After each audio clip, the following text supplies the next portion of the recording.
We're going to talk about child labor in the United States. We will be also comparing it to Great Britain. Really, a lot of what happens with Great Britain, we will follow that path. You're going to need to take notes on this, and you will have a quiz that you will need to take over this flipped classroom in class on Friday, so it's to your advantage, as I said, to take notes on this. So basically in the 18th and 19th century, child labor was really used throughout the world, particularly in industrializing countries. Britain's the first country to be industrialized, and child labor was used there in the textile industry. The United States took many of its ideas from Britain, so we're going to also do the same thing with regards to child labor. In Britain, you see the first rural textile mills. Again, they're making cloth there, were built, and children really were a major part of the workforce. So we see Britain starts to do this in the 18th century here. In the United States, Samuel Slater opened the first mill in Pawtucket, Rhode Island. Samuel Slater memorized the plans for a textile mill because it was against the law in Britain to actually take any information about this out of the country. So he memorized it, and he's able to then do a design. And he's considered the father of the American Industrial Revolution. He built the first water-powered textile mill in the United States, and it was based off the British model. And if you guys remember, this is the first Industrial Revolution. In Britain, just to kind of compare the two and to kind of see what's coming for the United States, 51.2% of children under the age of 18 worked in textile mills, and 20% of those children were under the age of 13.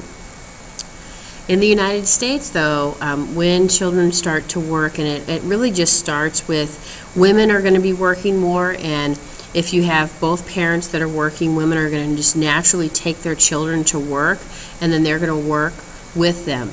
Many women didn't realize, and there really was nothing they can do about the unsafe conditions. People start to question child labor, but the laws really aren't established until much later. In the United States in 1830, 55% of mill workers in Rhode Island were actually children. And if you guys remember the Lowell Mill Girls, some of you were the mill girls in class. These are women average age 15 to 18 that are working in really the factory system.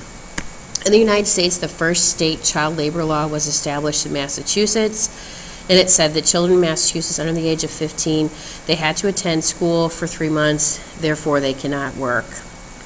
Unfortunately, though, the laws are not going to be enforced. And you did have some states, though, that began limiting children to a 10-hour workday. So we're about 1843 at this point. So we're still really in the first Industrial Revolution.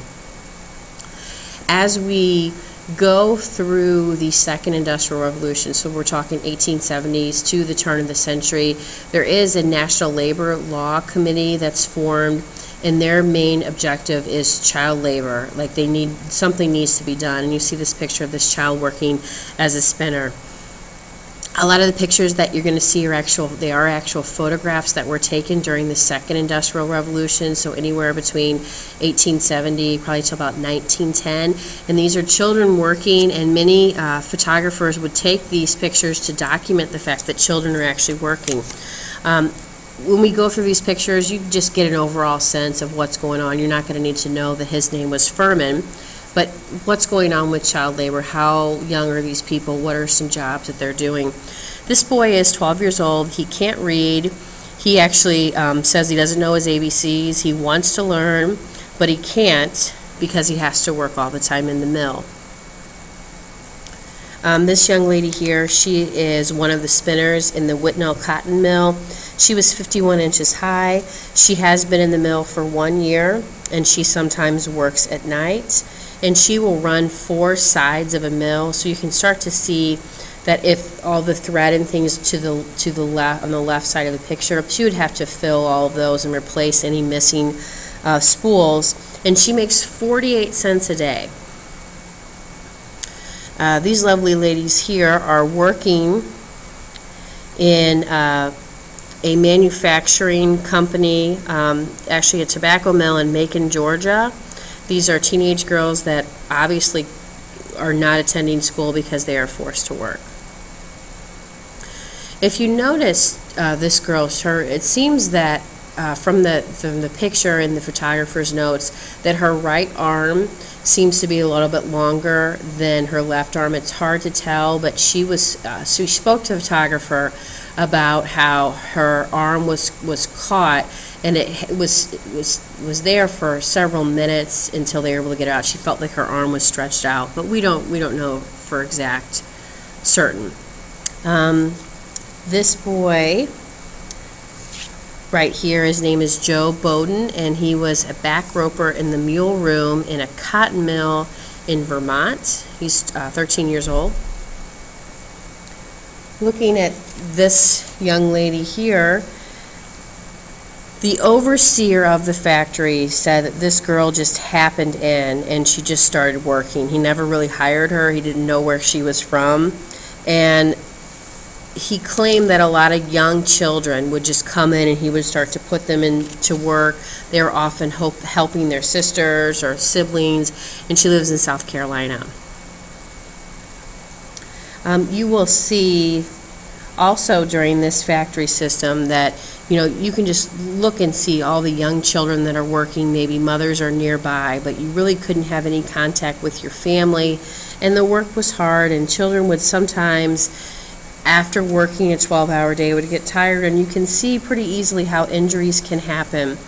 These are young knitters, and this is in London, Tennessee.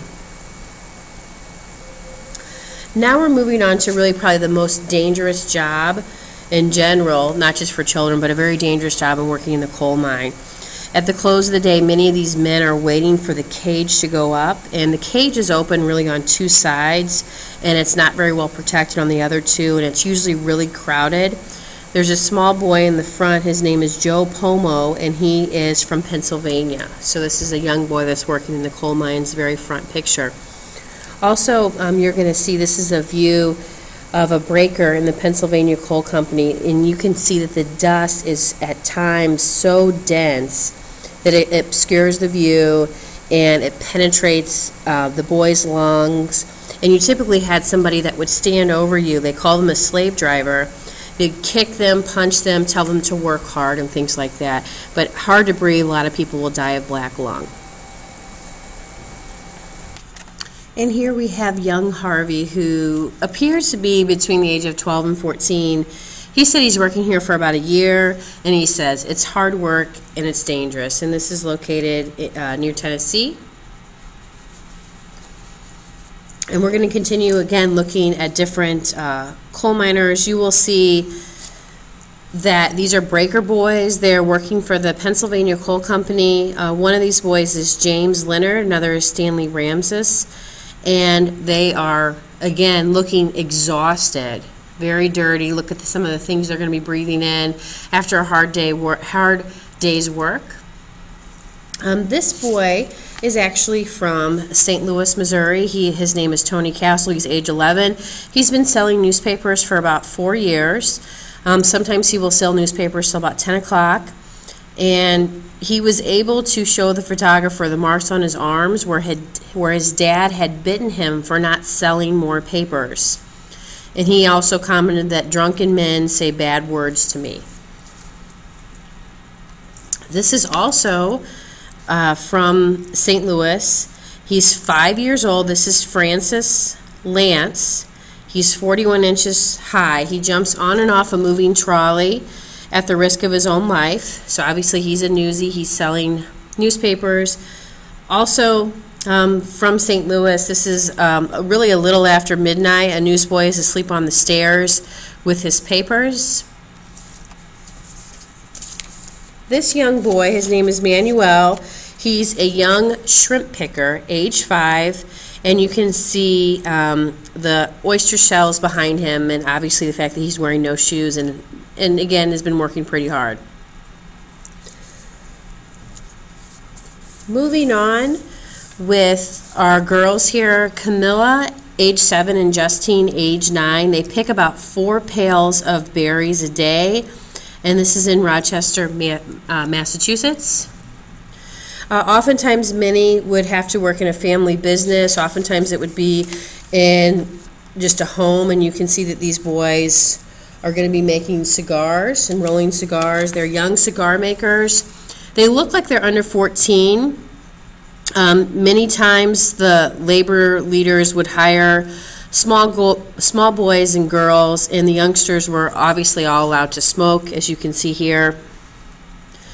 Also, if you think about going to a bowling alley and you think, gosh, who's going to pick up those pins before we have the technology to do that? These are bowling alley boys. Many of them are working setting up pins till after midnight, and this is in New Haven, Connecticut.